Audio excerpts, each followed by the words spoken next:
What is going on, guys? It is Joe back again talking about the Kansas State Wildcats, this time back on the basketball court after Jerome, Tang, and the Cats take down Providence 73-70 in the Bahamas. What a day, what a game. We got a lot to talk about in today's game, guys. But before I do, let me tell you this. If you need a tasty beverage, go hit Manhattan Brewing Company. It's always time for a Tang party, a townie, or whatever kind of beer you need. They've got it for you, and some awesome theme nights to go along with it. They've got some incredible beers. They've got some incredible theme nights, different people coming through. There's magicians sometimes. There's a K-State Vintage guy. Shout out K-State Vintage real quick as well in the middle of this. Great beer, great entertainment, great people that run it. They're K-State people through and through. They're Manhattan people through and through. I mean, that's the people they serve while also being them themselves. That's the weirdest way to say that, but they have some great beer and you should all check it out. Get yourself an ice-cold Tang party to celebrate the Tang party we just had on the court. One's a beer, one's an event. Do both, my friends. Check out Manhattan Brewing Company. But let's get into some basketball stuff. Let me get my notes here pulled up off to the side here. Let's look at the box score first. I mean, that's the thing to look over here. You got Kansas State taking down an NCAA tournament team in Providence. This is a big win, guys. I don't want to just sugarcoat it because I know that fans were pissed off for some sloppy basketball in the first half. It is what it is, fellas. This is an NCAA tournament team. They have a solid scorer, a player of the year type player in Bryce Hopkins. I mean, they've got really good players on the court. This was a big statement piece win for Jerome Tang's squad, especially like you can tell this isn't perfect basketball, and I know Coach Tang wouldn't say that by any means, but getting a win over an NCAA tournament team with tough scores, tough defense. I mean, you know, they probably had 6 or 7 blocks in the first half, it felt like. They were really crashing the boards. They did some great things. Providence is a good win for Kansas State, but let's talk about the Wildcats specifically. There's that. I gave my credit to Providence. That being said, we're done talking Providence. Okay, we're talking Kansas State. Big day for a couple of people on the team. Tyler Perry going a perfect 14 for 14 from the free throw line. That is an absolute baller performance. 24 points in the game. Also had 3 assists, 4 rebounds. Tyler Perry getting the job done for sure. You had Cam Carter. I know that people are going to be a little disappointed in the scoring performance, but Cam did a lot of great things defensively.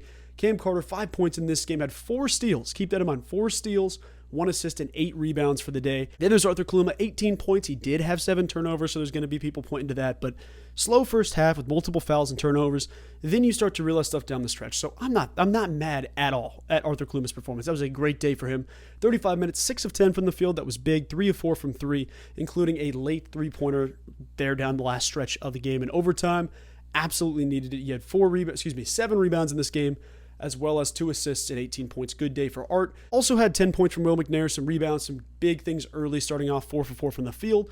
Will McNair scoring the first 7 points, including a 3-ball. That was beautiful. I mean, the dude's got a shot on him, so huge shout out to Will McNair. I didn't know that, but I'm stoked that we all learned that together. So there's that on the box score side of things.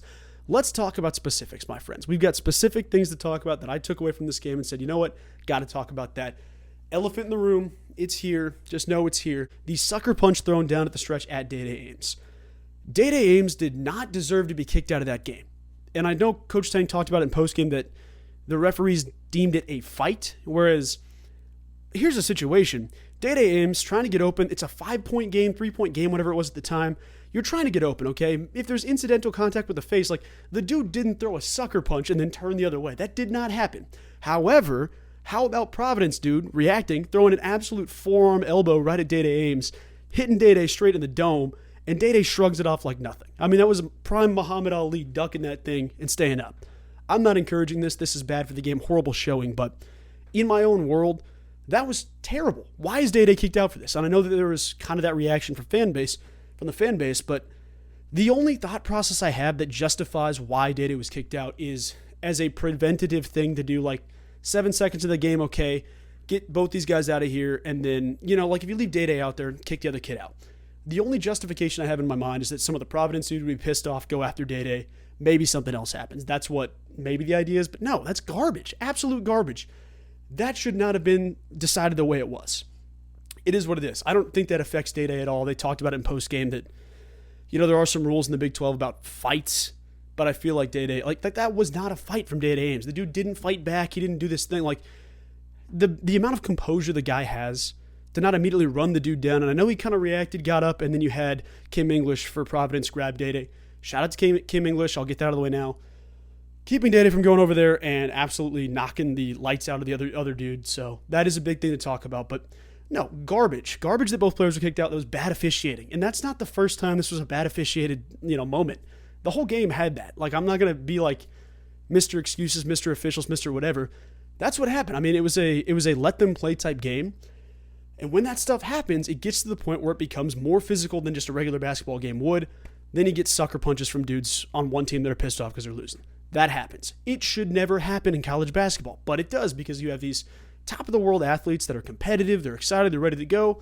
Sometimes the ego takes a shot when you can't get off, whatever. It shouldn't happen. The referee should have stepped in a lot earlier. They should have seen stuff getting to this point, and obviously, it happens in a matter of seconds, but the fact that the entire coaching staff, looking back at their player and Day-Day M's, is going, no, and then grabs Day-Day and keeps Day-Day out of there, that's crazy. That is absolutely crazy. I mean, I don't even know where to begin to talk about that, but that was a shitty thing to have happen. I'll point blank with you guys. That was dumb. That was stupid. That was dangerous. It was any type of adjective you wanted to use to describe that. That was dumb. That was annoying.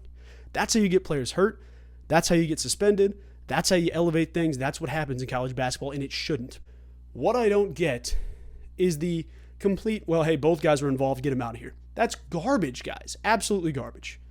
And I know there's the little, bump there trying to get open. If Day-Day makes incidental contact, he didn't throw a freaking sucker punch real quick or some uppercut jab at the dude and then run away. That's not what happened. Even when you watch it slow, I mean, yeah, there's maybe a little contact, but it wasn't a, hey, that dude punked me, time to get him back, forearm to the dome. No, that's stupid. What are you doing? Sorry, I'm getting a little bit heated about this, but Coach Tang talked about it. Not in this game. This is obviously in referencing Day-Day in different points. That is Chicago tough, 100%. This is a dude that more than likely has had to deal with somebody getting pissed off or heated, or maybe not even just coming after him, but as one of the top players in his state, I mean, it might have been the top player. I forget if he was the top or second best player in his state. It was something like that. He's definitely been tested before, but I mean, you turn your head and start walking back to your team, and then you just catch an elbow, forearm, fist to the head. That's dangerous. That's stupid. It's annoying. You cannot be doing this, bro. This is a life lesson for you. So there's that, and I know I might sound like a nerd or a boomer or whatever, but yeah, I don't know. That situation was stupid. It was mishandled, and I think that it's avoidable to an extent. Obviously, it's not down the stretch in certain cases, but you can't just have this type of stuff happen and then discipline both players for a fight. That's not how this works. That's not how it was represented. That's not what happened on the court. I don't know. That's one of those, well, there's too many things to sort out. Get them both out of here for now. That cannot be your dedication to the game of basketball. If you're an official, you officiate the game, decide what happens, but don't just throw two people out because you're too busy to deal with the repercussions. That's not how this goes, dude. Day-Day Ames didn't throw a punch, didn't throw some crazy, whatever you want to talk about, some cranium kick. The dude didn't throw some spinning back fist to get off the block. It's just not how it happens. I don't know. That was frustrating to me down the stretch for sure. Obviously, K-State gets the win. Day-Day did some good things, and I don't want to just completely dunk on the referees for that sense, but yeah, that was dumb. That was really dumb. And that's what I'm going to leave it at, because otherwise I will keep getting heated and I will just forget what I'm saying. So I'm going to move on to my next point. All of that to say, college basketball is dangerous. It happens. I get it. We got to do better going forward. Referees, we got to do better there. Okay? I know you can't jump in and keep the sucker punch from happening in certain cases, but the discipline involved in that, that's where you have to do a better job of. That's all I'm going to say. Moving on to Will McNair. Sorry, I just spewed a ton of garbage for about 8 minutes there. I don't know the exact time frame, but I just wanted to get my thoughts out there. Before I talk about Will McNair, let me also say we've had some donations on the channel, and I want to say thank you guys so much for doing that. It does help immensely. You've had some super chats on the channel, some Venmo, Cash App stuff. Thank you to everyone who's donated. A huge thank you for everyone who's donated. If you want to be a part of that crew, please don't feel like you have to. Do not feel like you have to donate money to support the channel. You guys watching the videos, liking it, sharing, that's doing more than enough. So I appreciate that. If you are interested, both my Cash App and my Venmo are in the description here. You can go down and check it out. Please don't feel like you have to, but it is appreciated. So I wanted to give that quick shout out to everyone that has donated. Thank you for doing that. But let's move on to Will McNair here. Will McNair, the dude is the life of the party. I mean, the guy has the energy going. That's what Will McNair does. That's what he brings to the team. This isn't peak Will McNair. We're not at that point yet, but it's hard not to love what Will McNair is doing on the basketball court right now. That guy has so much energy, so much fun. And I think for him, this was against his former team. I mean, Providence was the team he committed to, went on an overseas trip with them, and then decided, yeah, it's not for me. Kansas State, we're going there. This was a big deal for him. The dude you're going after that ended up fouling out, that's the dude they had listed as a starter above McNair. This was a personal business trip type thing for Will McNair, and to see him get off to that hot of a start is great. So buckling up for a three ball immediately from the rip, seeing the Ryan Gilbert, shout out Ryan, seeing Ryan's tweet saying Will McNair three ball, and then me watching it does this dude just pull a three? Does he hit the three? Does he splashing it, ripping the net with that thing? That's great to see. I think Will McNair is buying in and learning a lot in the Coach Tang offense, and I know there's going to be time to talk about that, but deserves some praise for his performance tonight. Cam Carter, I know fans are going to be a little upset because he didn't get on the scoreboard for 20 points. Might have hurt a parlay or two in your case. Not in my case. I can't bet on K-State because if I do, they'll lose. It's just how it goes. Don't want to be that guy. I'm not jinxing the team. That's all I'm saying. You guys can do it. I will jinx the team if I bet on them. I'm not doing it. Cam is one of the best defenders in the Big 12 Conference. Absolutely. Off ball, on ball, whatever you need from Cam Carter, that dude is one of the best defenders in the country. I will say it right now. I mean, laterally, you heard Tyler Perry talk about how it is to go up against Cam Carter. He's going to lock you down. He's going to tell you about it. Yes, Cam fouled out. I get that. He used all his fouls wisely. I mean, the guy went out there, kept a player of the year type player to 2 of 13 from the field. That's a damn good day. You look at the previous game with Mayo, Zeke Mayo, I think was the kid's name. I could be blurring the names. Zeke Mayo keeps him to a career bad performance. Like, the common denominator is Cam Carter being a pest on and off the ball. That's what you see. Cam deserved it, man. He was a for real ferocious defender today. So I know he didn't light up the score sheet. That'll come back. He's Cam Carter, okay? I'm not like, well, this might carry over. It's not that. That's just not. Cam's going to get out in transition. He's going to dunk on people. He's going to be doing his thing, hitting the 3-ball. Obviously, the shot clock wave off is tough, but I was really proud with how Cam Carter performed, played, and I know there's going to be better performances. There might be worse performances, but if nothing else, this was still a good day. He had 7 or 8 boards in this game, too. I mean, that's another thing to keep in mind as a 6'3 guard. Cam's getting after it in multiple phases. Last thing as we're winding down here, Arthur Kaluma, he deserves an apology, man. I see a lot of the takes of people being like, well, Art, man, struggling again. I don't know if he's all that guy. I don't know if he's good. How about the day from Arthur Kaluma? A confidence booster, and he's not like, sometimes we get the media answers where it's like, hey, man, was this game a big confidence boost for you? And you'll be like, well, I'm always confident. I'm just going to go out there and play my game regardless of what. Arthur Kaluma's like, yeah, this was a big confidence boost for me. I feel like I played bad the previous couple weeks. It's good to play good.